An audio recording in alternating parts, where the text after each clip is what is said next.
Shalom, selamat malam saudara-saudari semua. Selamat bergabung di acara rekoleksi online New Normal New Me yang diadakan oleh Sekolah Evangelisasi Pribadi Shekinah. Wah, sungguh suatu kesempatan yang luar biasa ya kalau kita semua boleh bergabung bersama-sama di acara online ini di hari pertama. Gimana saudara-saudari semua, sudah siap untuk memulai sesi pertama? Hari ini kita akan mendengarkan pengajaran dengan tema Siapakah Aku yang akan dibawakan oleh Ibu Sri Wahyuni. Sebelumnya, saudara-saudari semua, kenalkan, aku Fidelia yang akan menjadi moderator untuk acara rekoleksi online ini selama 4 hari ke depan. Sekedar mengingatkan, acara rekoleksi ini akan berlangsung selama 4 hari, dimulai dari hari ini 16 Juli 2020 sampai hari Minggu nanti 19 Juli 2020. Nah, di hari keempat nanti ada yang spesial loh dari kita. Kita akan ada sesi tanya jawab dari para pembicara dan diharapkan saudara-saudari semua kalau punya pertanyaan boleh langsung di drop di link di bawah ini. Langsung boleh diklik linknya dan dimasukkan pertanyaan-pertanyaannya. Jika hari ini ada pertanyaan, besok ada pertanyaan atau hari ketiga, juga bisa langsung di komen box. Nah, tanpa menunggu lebih lama lagi, sebelum kita mau memulai sesi pertama kita akan mendengarkan pujian penyembahan yang akan dibawakan oleh tim Kelasi Sep Shekinah. Selamat mengikuti rekoleksi. Ya, shalom bro and sis semua, Bapak Ibu dimanapun Anda berada. Kita berkumpul di sini, kita disatukan di sini, itu semua karena kemurahan dan kebaikan Tuhan. Tidak ada satu kebetulan. Kita percaya bahwa rencananya selalu indah, dibungkus dengan dengan Tuhan sendiri yang punya rencana. Dan kita juga mau percaya bahwa kesatuan hati kita dan berkumpulnya kita di sini itu Tuhan sudah rencanakan. Dan kita juga mau percaya bahwa sungguh besar setianya kasih Tuhan yang Dia nyatakan bagi kita semua, karena Bapa selalu mengerti isi hati kita. Kita percaya janji Tuhan selalu ajaib dan terukir di dalam kehidupan kita. Sungguh besar setiamu, Kau nyatakan bagiku. Kau Bapa yang selalu mengerti isi hatiku.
Bapa sambut sungguh indah, dulu, sekarang, dan sampai selama-lamanya. Mari kita buat tanda kemenangan Kristus di dalam nama Bapa dan Putra dan Roh Kudus. Amin. Allah Bapa yang Maha Kasih, segala puji dan syukur kami haturkan bagimu ya Bapa. Terima kasih Kau satukan kami dimanapun kami berada. Kami percaya ini adalah rencana-Mu yang indah buat kami semua Tuhan. Kau jaga, Kau jamah, Kau lindungi kami. Terlebih lagi dalam suasana seperti saat ini Tuhan. Kami percaya Kau selalu menyertai kami, sekeluarga, di dalam kegiatan sehari-hari kami. Itu semua karena anugerah-Mu. Itu semua karena kebaikan-Mu. Tak henti-hentinya kami mengucap syukur Tuhan. Engkau yang Maha tahu apa yang ada dalam hati dan pikiran kami. Biarlah Engkau sendiri Tuhan yang campur tangan di dalam setiap kegiatan kami. Tuhan tolong campur tangan dalam kegiatan rohani kami ini. Biarlah Engkau sendiri yang beracara Tuhan.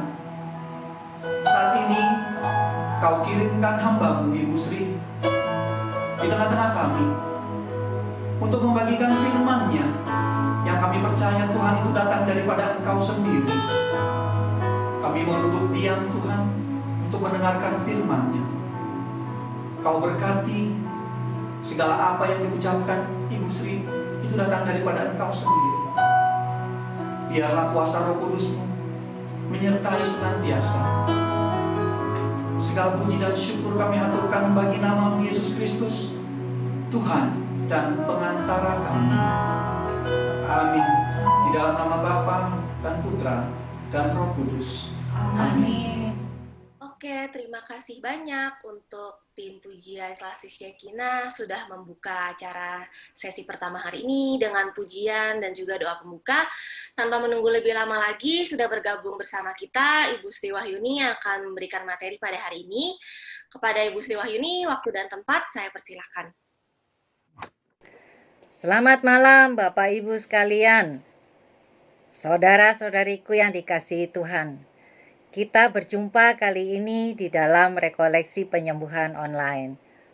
Saya percaya, meskipun dilakukan secara online, tetapi kalau kita semua yang hadir di tempat ini, kita mau membuka pintu hati kita, maka Tuhan yang sudah berdiri di depan pintu, Dia yang akan masuk dan Dia yang akan menyembuhkan kita.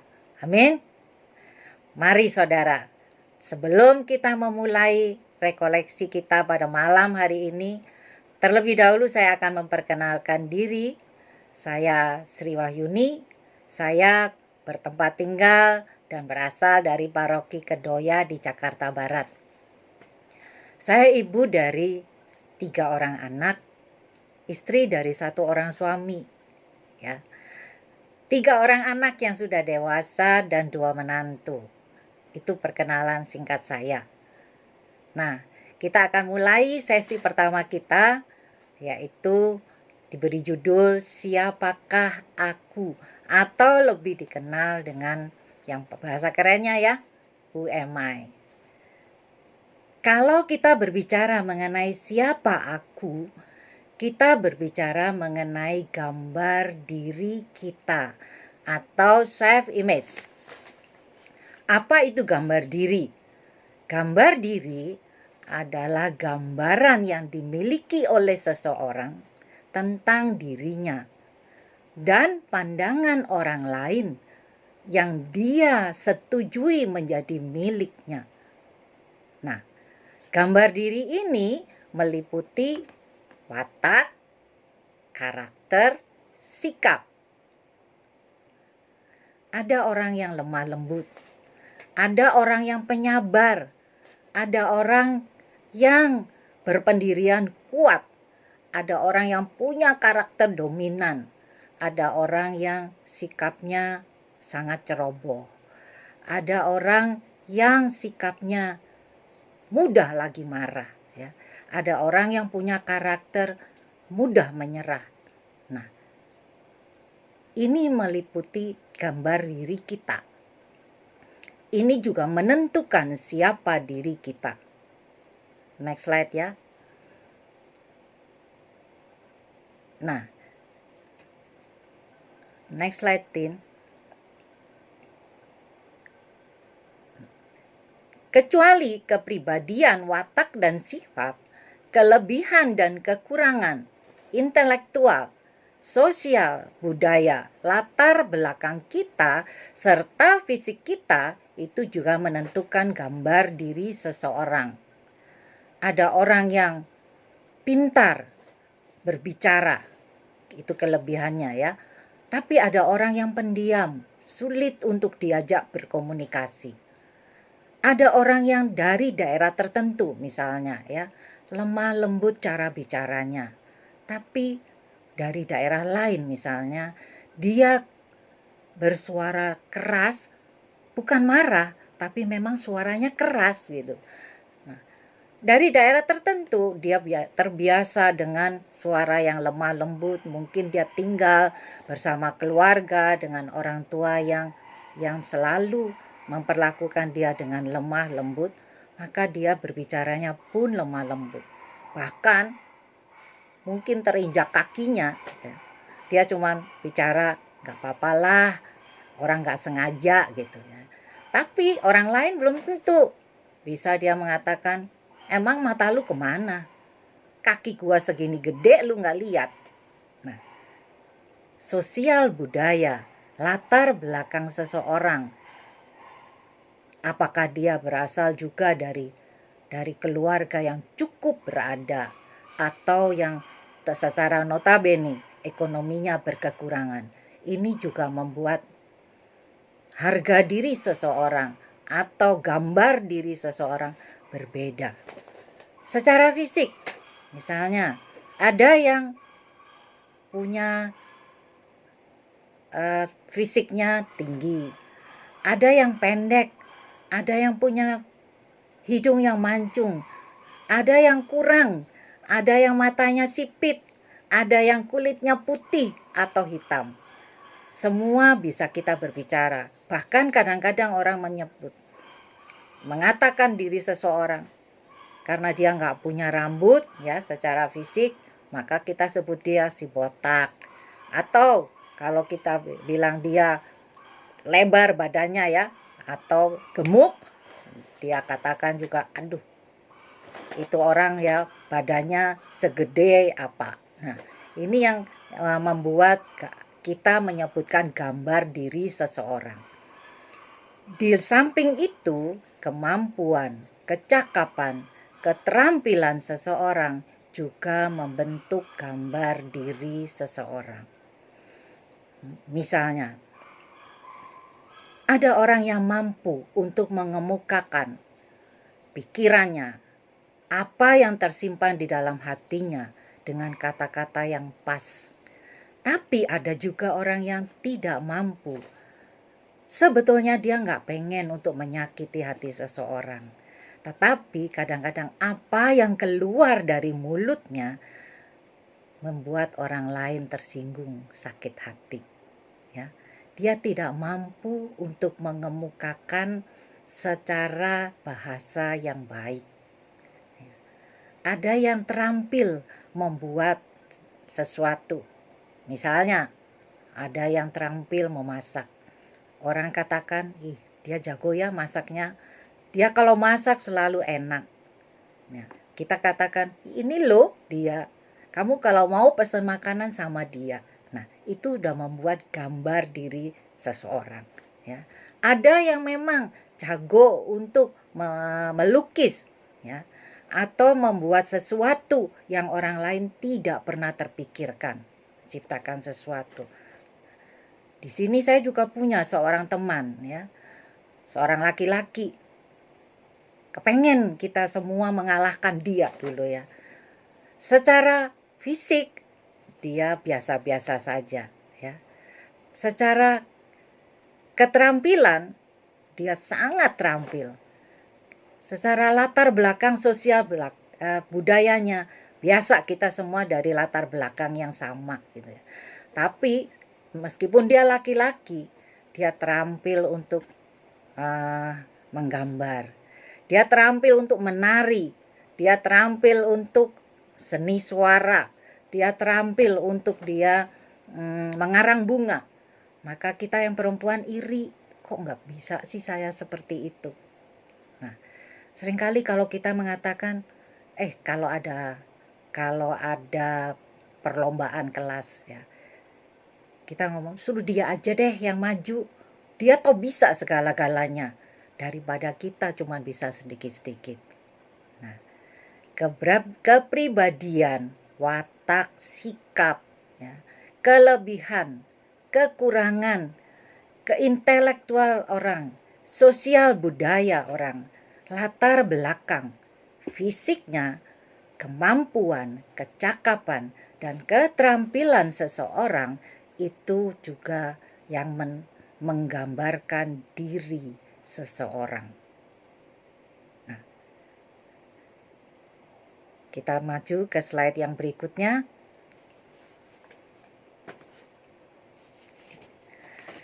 Gambar diri ini tidak terbentuk secara sesaat, tetapi melalui perjalanan pengalaman hidup seseorang. Mulai dari bayi, bahkan mungkin dari sejak dia ada di kandungan ibunya,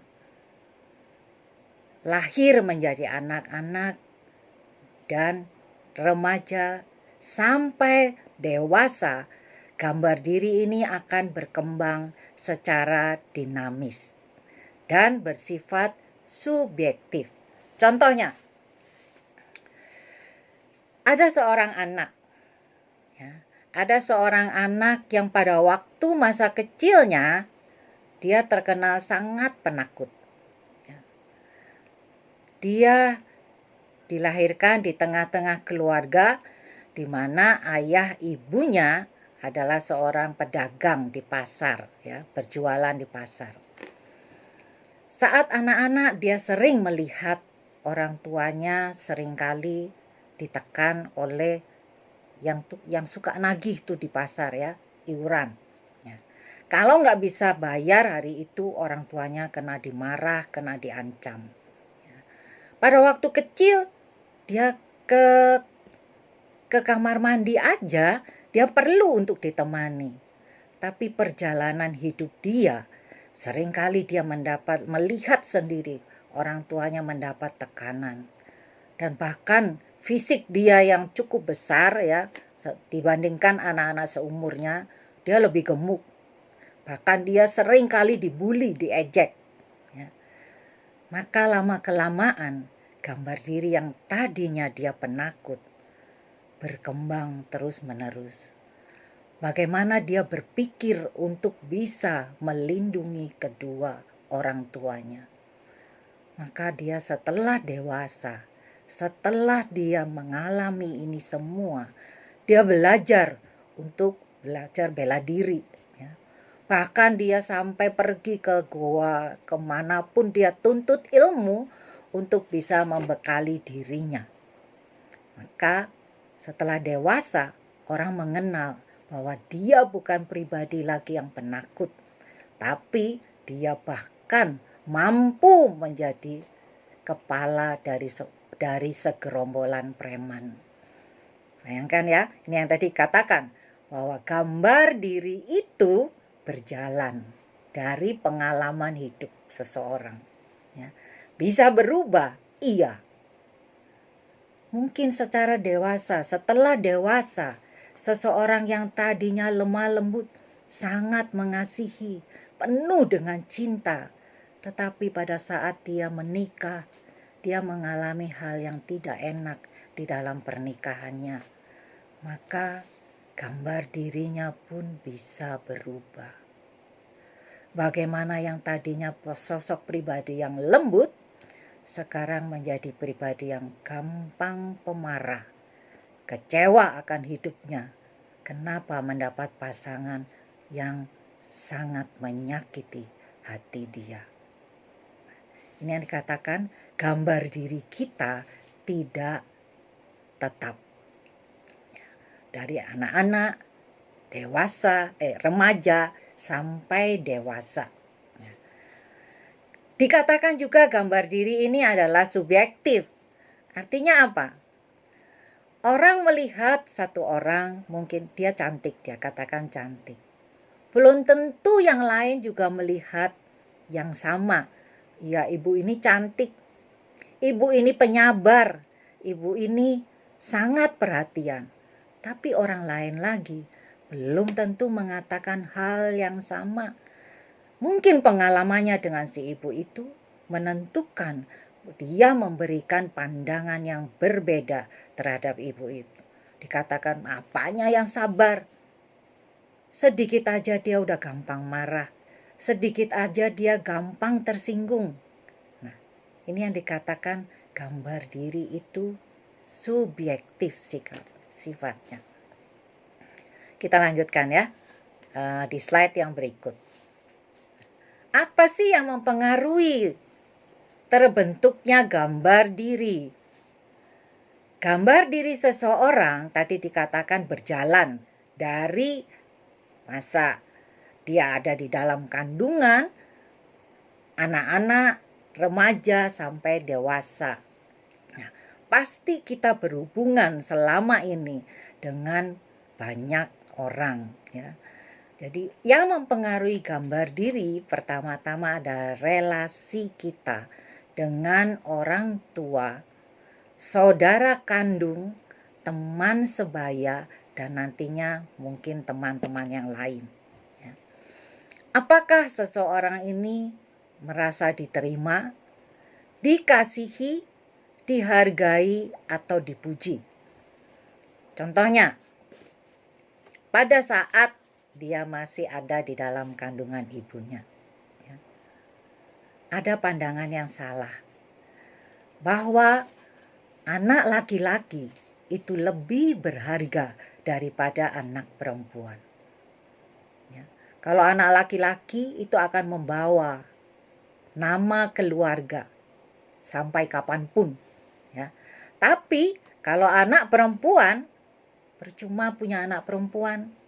Udah dewasa dia juga diambil orang. Nggak bawa yang namanya keluarga kita. Nah, Bapak Ibu, Saudara masih ingat? Ada satu negara yang waktu itu ya, saya nggak tahu sekarang, hanya mengizinkan dalam satu keluarga hanya satu anak. Nah, pasti kalau punya pandangan yang salah seperti ini, pada saat istri mengandung anak perempuan, sedapat mungkin akan digugurkan. Karena cuma boleh punya satu. Dia maunya anak laki-laki yang akan membawa nama dari keluarga itu. Maka gimana gambar diri anak tersebut? Dia merasa ditolak, dia merasa tidak diterima, dia merasa tidak dihargai. Maka gambar dirinya pasti negatif. Ya. Meskipun pada saat dia dikandung, ya, orang tua menginginkan anaknya laki-laki. Tapi setelah lahir, nyatanya perempuan. Ya. Apapun sudah mereka siapkan untuk anak laki-laki. Bajunya, tempat tidurnya, semua warnanya untuk anak laki-laki. Ternyata perempuan. Nah, setelah lahir, ternyata anaknya lucu. Ya. Tadinya yang orang tua kayaknya menyesal bahwa anak ini ternyata kenapa perempuan yang dikasih oleh Tuhan kepada saya. Saya maunya laki. Tapi Tuhan kasih saya perempuan. Awal sudah terjadi penolakan terhadap anak ini. Anak ini merasa tidak diterima dan tidak dihargai sebagai anak anugerah dari Tuhan. Saat dia lahir, orang tua biasanya merasa sangat kecewa awalnya, tapi lama-kelamaan dia sangat sayang sama anaknya. Apalagi kalau anaknya lucu, biasanya dia sayang banget. Setelah sayang, apapun yang dikehendaki anak ini, dia penuhi. Tapi hubungan yang dari awal sudah terjadi sesuatu yang retak, ini juga membuat akibat terhadap gambar diri anak ini dan hubungan antara orang tua dan anak. Anak yang tadi merasa saya tidak diterima, saya tidak dikasihi, saya tidak dihargai sebagai ciptaan Allah, anugerah Allah buat orang tua. Kita perlu untuk memperbaiki lebih dahulu bagaimana menyambung hubungan yang retak ini. Ya. Demikian juga anak yang tertolak dengan adanya apa yang menjadi kelemahan dan kekurangan dia. Orang tua biasanya membedakan anak yang satu dengan yang lainnya. Yang satu karena merasa punya banyak kelebihan. Yang satu penurut, yang satu kayaknya sering membangkang. Nah, anak yang demikian pun akan mempunyai gambar diri yang kurang, yang negatif. Karena dia merasa tidak diterima, tidak dikasihi orang tuanya, tidak dipuji, ya, dan tidak dihargai. Nah, saat dia anak-anak, hubungannya dia dengan saudara kandung, bagaimana kalau dia ternyata ya dia adalah anak kedua dari misalnya 3 orang bersaudara. Saudara yang tua biasanya lebih punya kuasa terhadap adiknya. Hidupnya menekan adiknya. Dan anak kedua biasanya ya udahlah ngalah sama kakaknya. Ya. Apapun yang kakaknya mau biasanya dia turuti. Dan biasanya anak kedua juga mendapat perlakuan yang berbeda dengan anak yang pertama. Ya. Anak yang kedua biasanya ambilnya sisa dari anak pertama. Contohnya, ya, kalau anak pertama orang tua mempersiapkan semuanya. Ya. Anak yang kedua, dia pikir oh masih ada loh bekas anak yang pertama. Jadi dia mendapat apa yang masih dipunyai orang tua. Entah bajunya, entah apa yang dipersiapkan dulunya bagi anak yang pertama sekarang masih bagus diberikan kepada anak yang kedua. Jadi anak kedua selalu mendapat bekas. Ini pun terjadi pada diri saya karena saya adalah anak kedua dari 5 bersaudara. Ya, semuanya bekas dari kakak saya. Sampai sepatu pun bekas. Ya. Dengan anak yang di bawah dia, orang tua selalu mengatakan, kamu kan udah lebih tua. Kamu ngalah dong sama adikmu. Jadi ke atas dia ngalah, ke bawah dia juga disuruh ngalah. Jadi anak yang di tengah biasanya itu anak yang kegencet katanya. Ya. Maka harga dirinya pun beda. Kalau anak yang pertama bisa bangga dengan dirinya. Anak yang kedua, aduh, ke atas ke bawah kegencet. Ya. Jadi dia, kalau dia punya pribadi yang kuat, dia akan cari jalan gimana dia bisa keluar dari tekanan ini. Ya. Semasa dia kanak-kanak pun, dengan teman-teman sebayanya, tadi seperti yang tadi cerita ya, anak ini punya fisik yang cukup besar, ya. Sampai jalan pun agak sedikit sulit, maka seringkali dia dibully oleh teman-temannya. Karena demikian, maka dia juga merasa tidak berharga, tidak dikasihi dan tidak diterima oleh teman-temannya.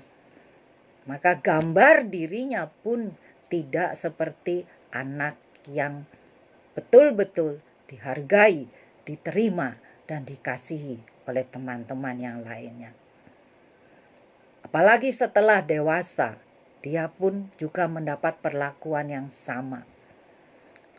Biasanya, ini pun dulu kita mengalami ya, anak-anak yang berasal dari latar belakang tertentu, ya, latar belakang mungkin darahnya biru, atau dari orang yang kaya gitu ya, pasti akan bergaul dengan anak-anak yang sama, dengan dalam lingkungan yang sama. Nah, bagaimana dengan anak-anak yang dari punya latar belakang yang berbeda?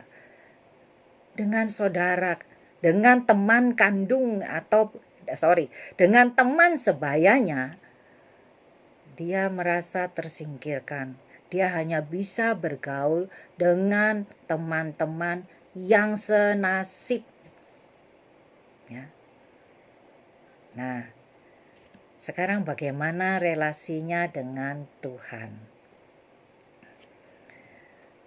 Apakah kita sebagai ciptaan Tuhan yang sempurna, kita mampu menerima diri kita sendiri sebagai pribadi yang berharga di mata Tuhan? Meskipun secara fisik, secara latar belakang, secara kemampuan, secara karakter kita berbeda dari yang lain. Tapi kita adalah ciptaan Tuhan. Kita mensyukuri enggak ciptaan Tuhan yang ada dalam diri kita? Saya punya teman. Secara fisik dia dilahirkan sempurna. Tetapi di usia 6 tahun dia menderita sakit yang namanya polio. Sejak itu dia harus pakai tongkat penyangga untuk dia bergerak kemanapun dia pergi. Nah, pada saat itu dia merasa, Tuhan, kenapa Tuhan memberikan saya penyakit yang demikian? Sehingga membuat diri saya sekarang berbeda dengan teman-teman yang lain. Saya nggak bisa bermain dengan teman-teman yang notabene mereka punya fisik yang sempurna. Saya enggak. Di sepanjang kita bersama-sama dalam satu sekolah, dia selalu menyendiri. Dia sangat sulit untuk didekati. Dia selalu merasa bahwa orang mendekati dia karena mau mengejek dia. Padahal enggak semuanya orang melakukan yang sama. Tapi setiap kali dia selalu punya pikiran yang negatif terhadap orang lain. Nah, pada saat dia sampai SMA, kita biasanya sering bersama-sama untuk bercanda, pergi keluar bermain. Nah, kita sering ajak dia, tapi dia selalu mengatakan enggak mau. Dia maunya menutup diri dan menyesali terus hidupnya. Maka setelah SMA, dia sama sekali tidak mau melanjutkan sekolah. Dan dia terus menyesali hidup dengan fisik yang cacat ini. Nah, inilah yang dikatakan bagaimana kita melihat gambar diri kita sendiri. Kita coba lihat ya, satu cuplikan video bagaimana sebuah keluarga mempunyai 2 orang anak yang berbeda.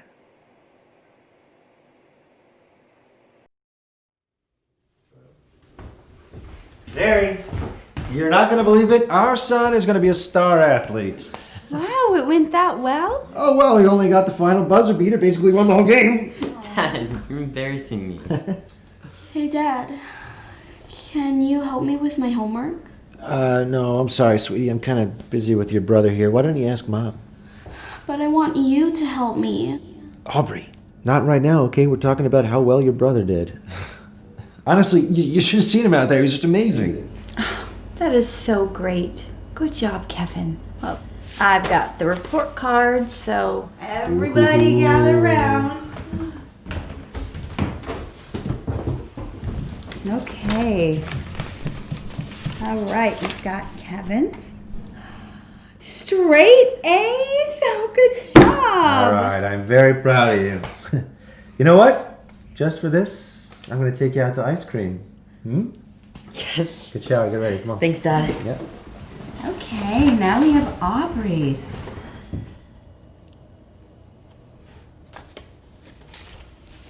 C's and D's. And you're failing. Aubrey, I'm totally disappointed in you. Your brother's getting straight A's. Why can't you work hard like he does? Brian, don't compare them. No. You need to learn to do better. You know what? Go to your room. No ice cream for you. And while you're up there, I want you to think about how you could be more like your brother. Nah, kita lihat tadi ya, apa yang kita bisa petik dari tampilan video tadi. Sebuah keluarga dengan 2 orang anak, 1 laki-laki dan 1 perempuan. Anak laki-lakinya punya kelebihan dibandingkan anak perempuannya. Ya. Cakap dan punya keterampilan khusus sehingga dia bisa memenangkan 1 pertandingan tadi kita lihat ya. Apalagi ketika orang tuanya memperlihatkan raportnya. Orang tuanya bangga sekali terhadap anak laki-lakinya. Ya. Katakan, oh, you are great. Ya. Dia punya nilai A dan B. Maka orang tua sangat menghargai, mengasihi dan mencintai dia. Bahkan diberi pujian dan diberikan yang namanya penghargaan. Yuk, kita pergi merayakan pesta kemenangan kamu dan saya kasih hadiah ya, kasih hadiah es krim. Tapi kita lihat bagaimana anak perempuannya. Awal tadi dia minta supaya ayahnya membantu untuk menyelesaikan pekerjaannya, membantu dia. Tapi ayahnya mengatakan, saya masih sibuk untuk melihat, merayakan kemenangan dari kakakmu. Bahkan pada saat ditunjukkan rapot anak ini ternyata hanya punya nilai C dan D, dikatakan bahwa you fail. Ya, kamu gagal. Oleh karena itu kamu patut untuk diberi hukuman. Ya, anak ini disuruh naik ke atas, belajar dan memperbaiki semua kesalahannya dan tidak diberikan yang namanya penghargaan. Kita lihat bagaimana reaksi anak ini dan bagaimana dia merasakan yang namanya gambar diri dia adalah banyak negatifnya. Dia tidak berharga, dia kurang mampu, dia kurang diperhatikan orang tuanya, dia kurang dikasihi oleh orang tuanya.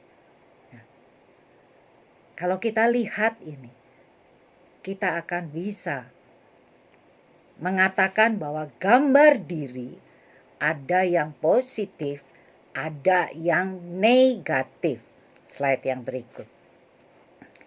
Gambar diri yang positif, jika orang menerima semuanya banyak positif di dalam dirinya. Dia mampu menerima dirinya dan mampu mengendalikan dirinya. Ia selalu berpikir positif. Tidak ada yang negatif yang mampu untuk menghalangi dirinya. Karena dia mampu menghargai dirinya, maka dia juga mampu menghargai orang lain. Dia tidak akan mengatakan satu kegagalan adalah satu kekecewaan untuk dia. Tetapi satu kegagalan merupakan pemicu untuk dia bangkit dan menunjukkan siapa dirinya. Karena dia adalah pribadi yang berharga, pribadi yang mampu untuk dikasihi, dicintai, dan dihargai oleh orang lain. Biasanya kalau mempunyai gambar diri yang positif, dia juga mampu menunjukkan siapa dirinya. Dia mensyukuri apa yang Tuhan ciptakan terhadap dirinya. Sebaliknya, yang mempunyai gambar diri yang negatif, kadang dia tidak bisa menerima dirinya sendiri. Dia tidak bisa menghargai dirinya. Bahkan kadang-kadang menolak dirinya sendiri. Karena orang lain pun tak bisa menerima dirinya. Satu kegagalan merupakan tolok ukur untuk dia. Untuk mengatakan saya tidak mampu. Dia mudah untuk melakukan kritik terhadap orang lain. Tetapi dia tidak suka dikritik. Ini gambar diri yang negatif. Dia mudah menyerah. Dia tidak menghargai dirinya adalah pribadi yang berharga. Ini gambar diri yang negatif. Dia akan gampang menyerah. Dia akan gampang mengatakan saya tidak mampu. Berlainan dengan orang yang mempunyai gambar diri yang positif. Nah, di tengah-tengah masa yang sekarang ini kita ada work from home. Ada yang merasa bahwa work from home ini nggak enak. Seperti yang terjadi, banyak yang mungkin harus bekerja di rumah. Karena bekerja di rumah, dia dikasih mungkin gajinya turun. Gajinya turun, yang tadinya full kalau dia bekerja, tapi nyatanya sekarang gajinya menjadi setengah. Nah, kalau yang punya gambar diri positif, dia tetap akan bekerja sesuai dengan apa yang dituntut pekerjaannya atas dia. Tetapi yang punya gambar diri negatif, dia gajiku cuma setengah, ya aku kerja setengah aja. Nggak penting untuk melakukan apa yang dituntut oleh perusahaan karena saya cuma punya gaji setengah. Atau yang punya gambar diri negatif dikatakan bahwa kerja di rumah kan cuma setengah gajinya. Ya saya yang setengahnya, saya bekerja untuk kepentingan saya sendiri. Pada saat diminta oleh perusahaan dia katakan, kenapa saya harus bekerja full waktunya padahal saya hanya digaji setengah. Nah inilah, di dalam masa new normal, kita pun juga harus bisa mengatakan, apakah new normal? Ini menjadi new normal untuk diri saya, untuk bisa membalikkan negatif saya menjadi positif. Ya. Kita lanjutkan. Ya. Dari pengalaman sepanjang hidup kita tadi bisa menggambarkan diri kita. Ya. Saya pun bisa menggambarkan diri saya sendiri sebagai seorang wanita yang lahir anak kedua dari 5 bersaudara. Ayah saya, orang tua saya adalah sederhana hidupnya, tapi saya punya keinginan yang sangat kuat.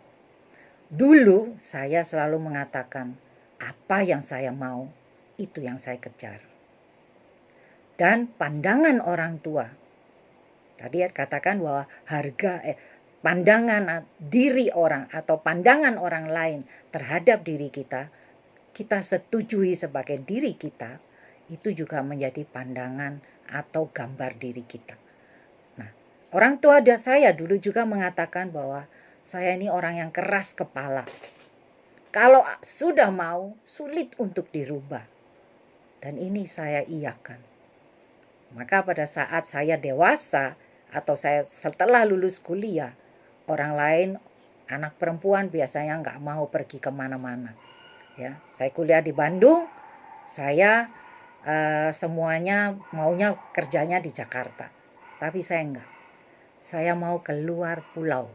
Dan saya tidak pernah tanya lebih dahulu untuk minta izin. Saya hanya memberitahukan ke orang tua, saya mau ke Sumatera Utara. Karena saya pengen tahu di luar pulau itu ada apa. Nah inilah yang saya katakan, saya punya kemauan keras dan tidak ada orang lain yang bisa menghalangi. Ini gambar diri saya. Nah, coba kita lihat. Menurut Tuhan, menurut kitab suci, sebetulnya siapakah manusia itu? Ya. Manusia adalah makhluk hidup, ya, katakan hidup ya, ciptaan Tuhan yang berbeda dari ciptaan makhluk hidup lainnya, yaitu tumbuhan dan binatang. Kalau manusia bisa tumbuh, bisa berkembang, dan punya akal budi. Tapi kalau binatang hanya bisa tumbuh dan berkembang. Demikian juga tumbuh-tumbuhan. Dalam kitab suci, kitab Kejadian 1 ayat 26, 28, dan 31. Mari kita buka.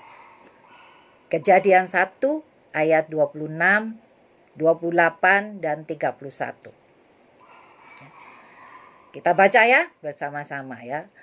Berfirmanlah Allah, baiklah kita menjadikan manusia menurut gambar dan rupa kita, rupa Allah ya, supaya mereka berkuasa atas ikan-ikan di laut dan burung-burung di udara, dan atas ternak, dan atas seluruh bumi, dan atas segala binatang yang merayap di bumi.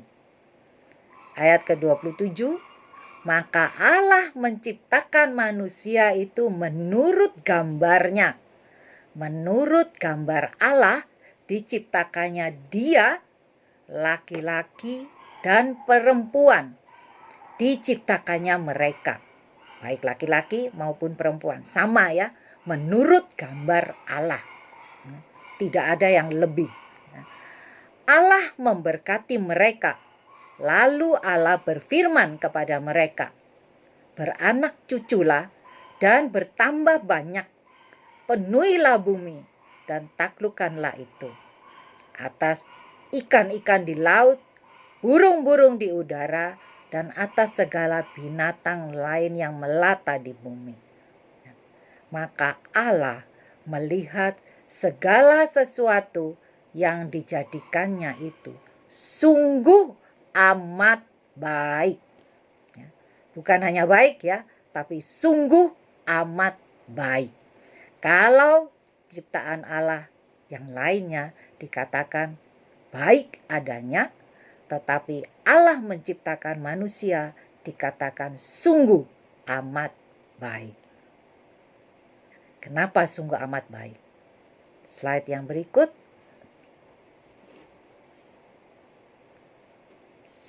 Slide yang berikut, Itin. Ya. Di dalam kitab Kejadian 1 tadi sudah dikatakan bahwa manusia diciptakan seturut dengan gambar dan rupa Allah sendiri. Dia sungguh amat baik karena dibuat oleh tangan Allah sendiri. Dibuat serupa dan segambar dengan Allah, dan diberi kuasa serta mahkota kemuliaan oleh Allah. Kita bisa lihat di dalam kitab Mazmur. Siapakah manusia itu sehingga ia diberi mahkota kemuliaan oleh Allah? Nah, dalam Yesaya 43 sekali lagi dipertegas bahwa Allah sangat menghargai ciptaannya. Dia katakan, engkau sangat berharga di mataku. Karena engkau kuciptakan untuk memuliakan namaku. Nah, kalau kita dikatakan kita mulia, kita berharga di mata Allah, bagaimana kita menilai diri kita sendiri? Apakah di dalam masa new normal ini atau masa kita work from home, kita masih tetap sama menjadi pribadi yang tidak berharga, tidak dicintai, tidak dikasihi? Saya tidak menghargai diri saya sendiri sebagai ciptaan Allah yang sempurna adanya, ciptaan Allah yang dihargai oleh Allah, ciptaan yang baik di mata Allah. Atau kita merasa bahwa saya kurangnya banyak, saya kurang ini, saya kurang berat, saya kurang melakukan ini, saya tidak berarti, saya tidak berguna. Mari kita perbaiki diri kita, bahwa saya sudah diciptakan Allah, sangat berharga di mata Allah. Dan Allah memelihara ciptaannya ini, sebagaimana Dia memelihara biji matanya sendiri. Mampukah kita menerima diri kita? Mampukah kita bersyukur atas apa yang kita alami di sepanjang hidup kita yang membentuk gambar diri kita sampai saat ini? Kalau kita mampu bersyukur, kita akan mampu untuk mengubah diri kita menjadi pribadi yang sungguh berharga di mata Allah. Kalau kita masih belum merasakan itu, kita merasa masih saya tidak bisa ini, saya kurang ini, saya kurang itu. Kita temukan jawabannya. Kita mau terus hadir dalam sesi rekoleksi penyembuhan ini. Di hari berikutnya, sesi yang kedua, kita semua akan menemukan jawabannya. Mengapa kalau saya berharga, nyatanya saya begini. Kita adalah pribadi yang kita rasakan saya tidak sempurna. Meskipun saya diciptakan Allah sempurna adanya. Sebelum kita menutup sesi kita ini, kita akan diam sejenak, hening sejenak.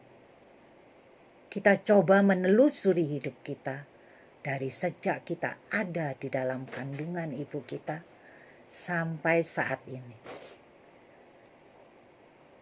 Apakah selama ini saya tidak diterima? Apakah selama ini saya merasa kurang dihargai? Apakah selama ini saya tidak dicintai? Apakah selama ini saya merasa tidak diperdulikan? Saya tidak pernah mendapat penghargaan. Saya tidak pernah merasa dipuji. Mari saudara, mari Bapak Ibu sekalian, kita hening, kita rasakan bahwa kalau orang tidak menerima kita apa adanya, tetapi Allah pencipta kita sudah menciptakan kita baik adanya.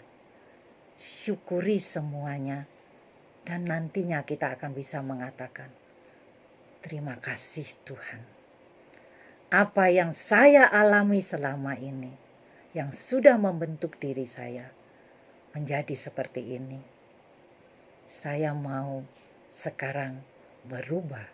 Kau sembuhkan untuk saya menjadi pribadi yang sangat berharga di matamu. Karena saya kau ciptakan untuk memuliakan namamu. Kita akan menutupnya dengan doa, tapi saya coba sebelum berdoa, kita akan melihat diri kita. Kita katakan, siapakah aku ini Tuhan di hadapan-Mu? Siapakah aku ini Tuhan jadi biji matamu. Dengan apakah ku balas Tuhan selain puji dan sembah Kau? Siapakah aku ini Tuhan? Jadi biji matamu. Dengan apakah ku balas Tuhan selain puji dan sembah Kau? Selain puji dan sembah Kau. Terima kasih Tuhan, kalau malam hari ini kita boleh mendengarkan bagaimana kita menggambarkan diri kita dari perjalanan pengalaman hidup kita, dari kita sejak bayi sampai kita menjadi dewasa. Tuhan, Engkau ciptakan kami semua baik adanya dan sangat berharga di mata-Mu. Tetapi kami seringkali merasa bahwa kami penuh dengan kelemahan dan kekurangan. Kau berikan kami anugerah, kecakapan, keterampilan. Memang berbeda dari yang lain. Tetapi Kau telah siapkan semuanya bagi kami Tuhan. Sehingga kami harusnya mampu membuat dan menggambarkan diri kami positif adanya. Tetapi seringkali kami mengeluh. Mengapa kami begini? Kenapa kami berbeda? Kenapa kami diberi orang tua yang berbeda dengan orang tua dari teman kami yang lain? Hal yang kami tak bisa rubah, kami seringkali menuntut daripada-Mu Tuhan. Biarlah malam hari ini Tuhan kami boleh belajar untuk menyadari bahwa apa yang sudah Kau ciptakan dan pengalaman hidup yang boleh kami jalani sepanjang hidup kami, yang sudah membentuk diri kami.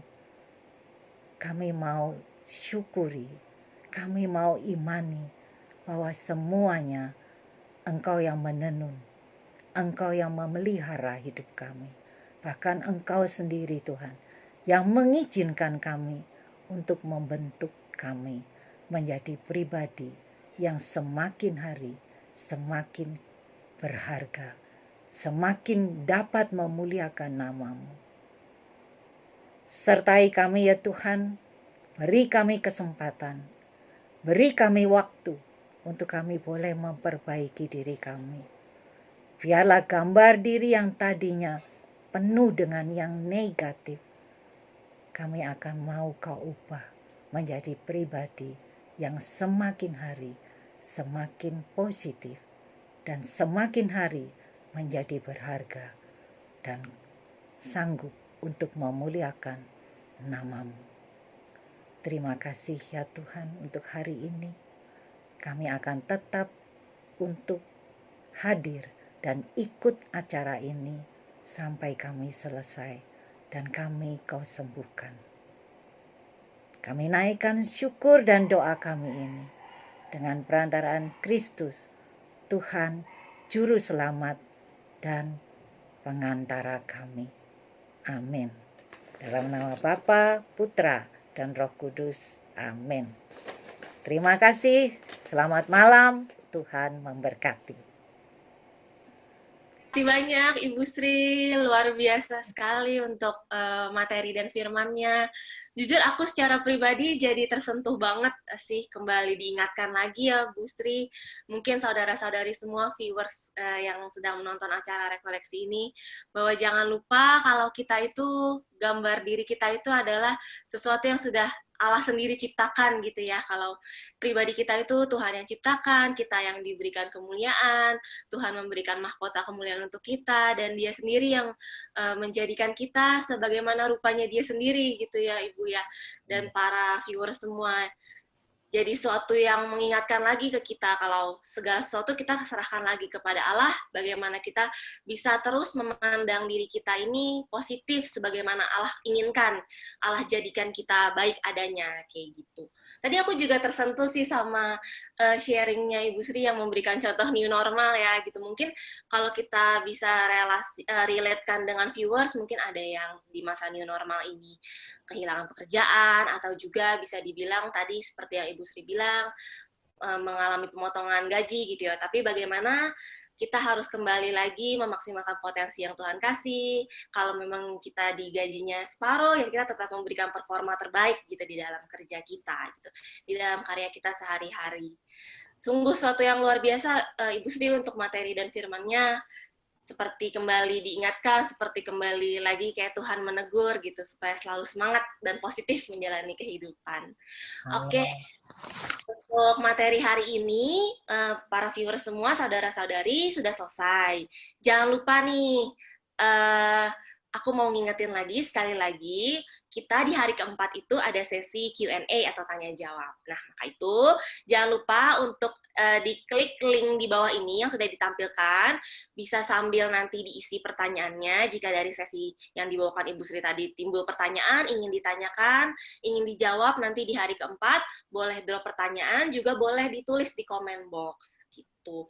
Nah, untuk acara yang hari kedua, kita masih akan bertemu lagi besok, masih di jam 7 malam. Kita besok akan kedatangan Romo Budi. Kita akan membahas tentang bagaimana sih kita pribadi ini, manusia diciptakan kita tidak sempurna. Ketidaksempurnaan itu bagaimana kita harus tetap membawanya kepada Tuhan, kita tetap harus positif seperti tadi yang dikatakan oleh Ibu Sri. Gitu. Untuk para viewer semua, jangan lupa kita ketemu lagi besok.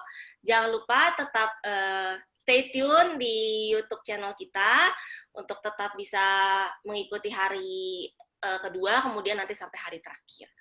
Oke, sebelum kita menutup acara kita hari ini, kita mau dengarkan pujian penutup dari teman-teman SEP Mudika. Sampai ketemu besok.